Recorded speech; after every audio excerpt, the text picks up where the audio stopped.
Hello everyone and welcome back to another episode of Drunk Camera Reviews.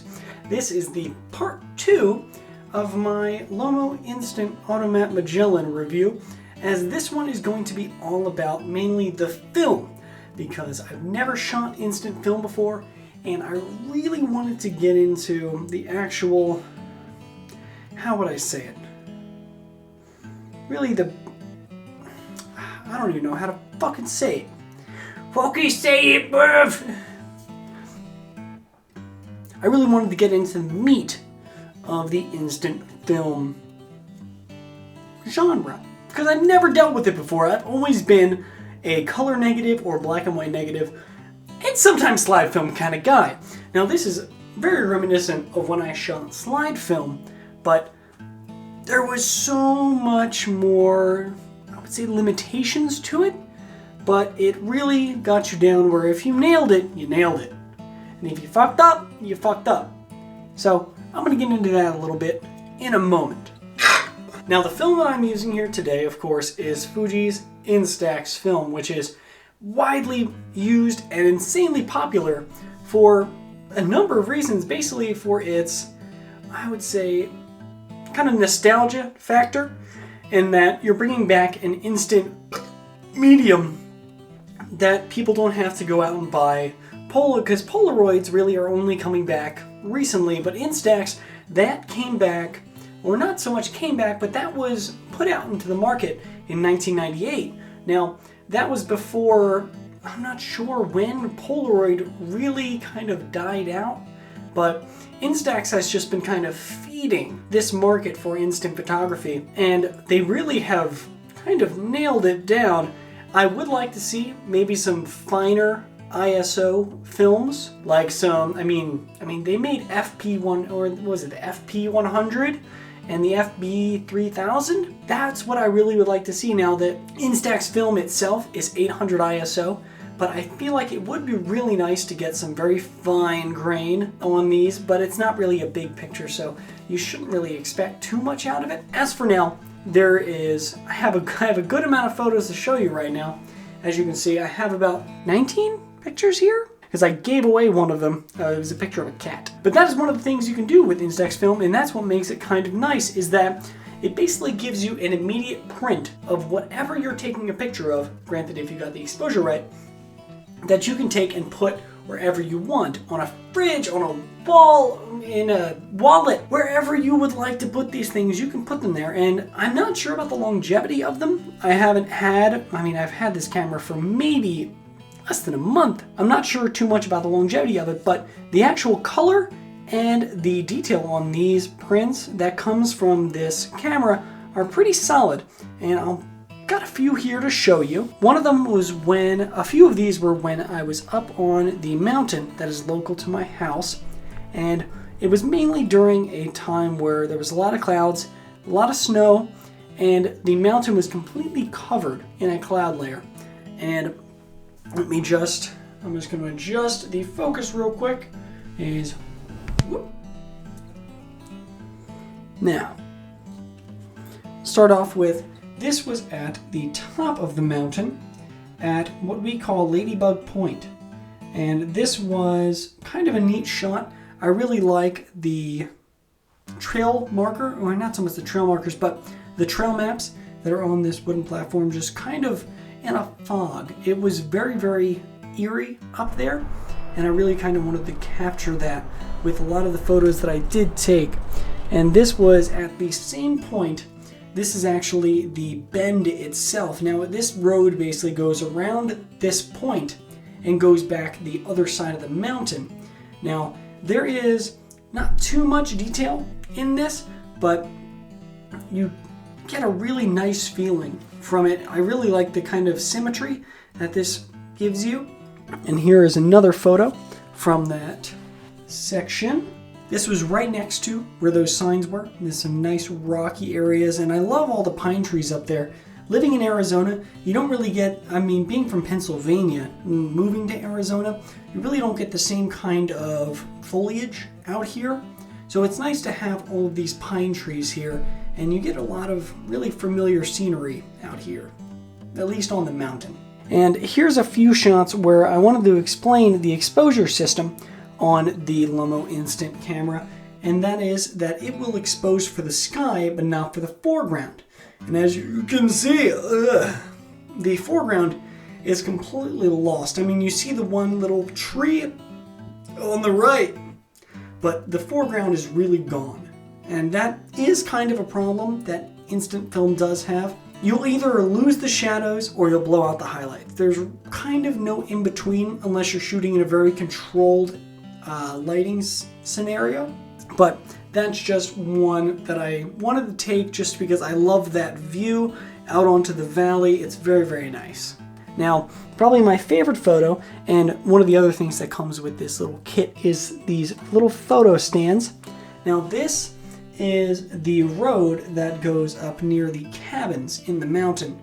Now, this photo is kind of getting a little bit twisted, but I do love, it was very, very kind of eerie, dark, and I may have heard a bear up there. I don't know. I didn't really want to stick around too long to take too many pictures, but this is one photo that I did like, and because I really love just this whole area. It's very, very scenic.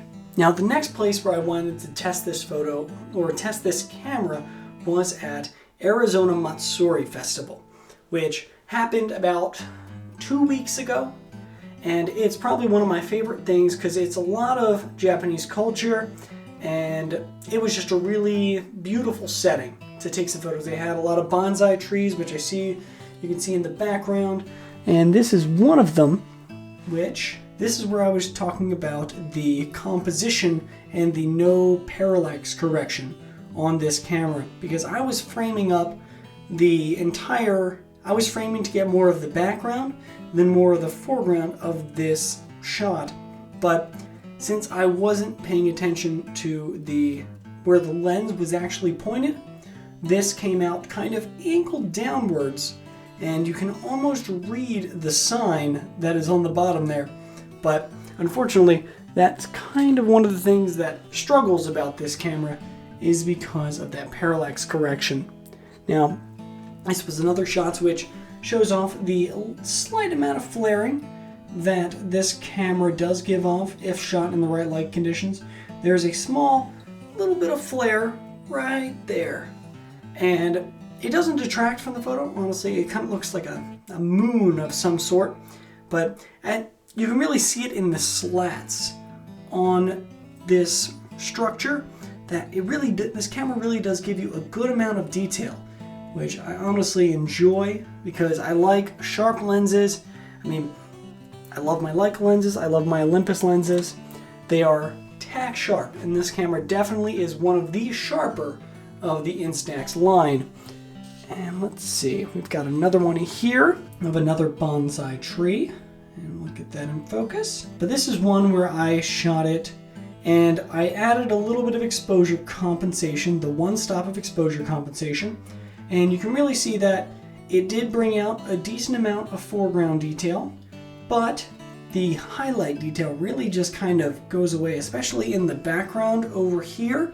It really just kind of, it's gone. There's not much left there. Now, another one where I did a little bit of compensating was for this shot right here, which was of the interior of this little structure. And it was kind of tricky because there was a lot of shadows, a lot of highlight coming in from the background, because the background was an entirely white building. And as you can see, it's completely blown out back there, but I was still able to at least get some amount of detail out of that. Now, one of the downfalls to Instax film is that it is very susceptible to completely blowing out.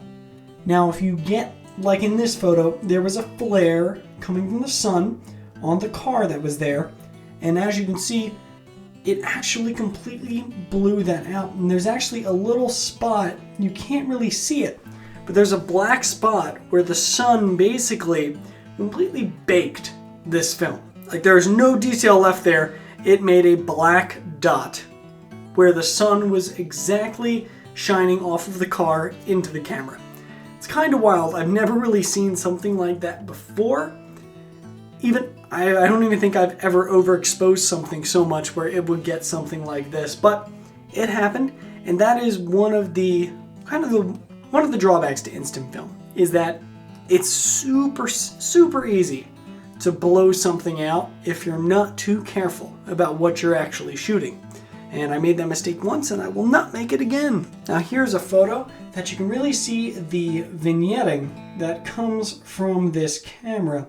And there's a heavy blue halo around the top, but then the rest of it kind of gets a little bit more white, which is a little bit strange. I do like this photo. This is showing the actual square where Arizona Matsuri was held. And I just kind of liked that point of view from the staircase. And of course, the obligatory selfie. Now this itself, it is a little bit blown out, which is kind of a bummer. I mean, it is a little bit more blown out. If I can adjust the exposure for a second, there you can get a little bit more detail out of it. But surprisingly, this works as a very nice, probably a little bit of a travel camera, and you can get some pretty nice photos about it as well. One of the other things I wanted to talk about is how to treat Instax film, because one of the things I noted is that when some of my other friends were using their instant film, they immediately after shooting it put it into a pocket, into a dark spot. And that's because Instax film is very susceptible to light right after it comes out of the camera itself. Oh my god, so much burping. Ugh. It's very susceptible to light right after it comes out of the camera. So it is good to put it in your pocket, into a dark place where it can develop naturally. And that is what I really started doing, and a lot of these photos came out pretty dang solid, but I'm not sure. I would like to do a test with one photo that was developed in a dark place and one photo that was developed in normal lighting conditions, and see how they kind of differ. But that's really all I had to show for today, along with the Instax film. I'm not really sure there's much I have to go over besides everything that I've gone through today. Now, if you like this video, you can go back and watch the other video where I actually go over the entire Lomo Instant Magellan camera. And if you have any thoughts about Instax photography or any of my photos that maybe you liked them, leave a comment down below or maybe like the video. And be sure to subscribe, because I'll be doing plenty more of these, and be sure to check out next month's video where I'll be doing, I do believe it might be another Japanese camera. Who knows? We'll see.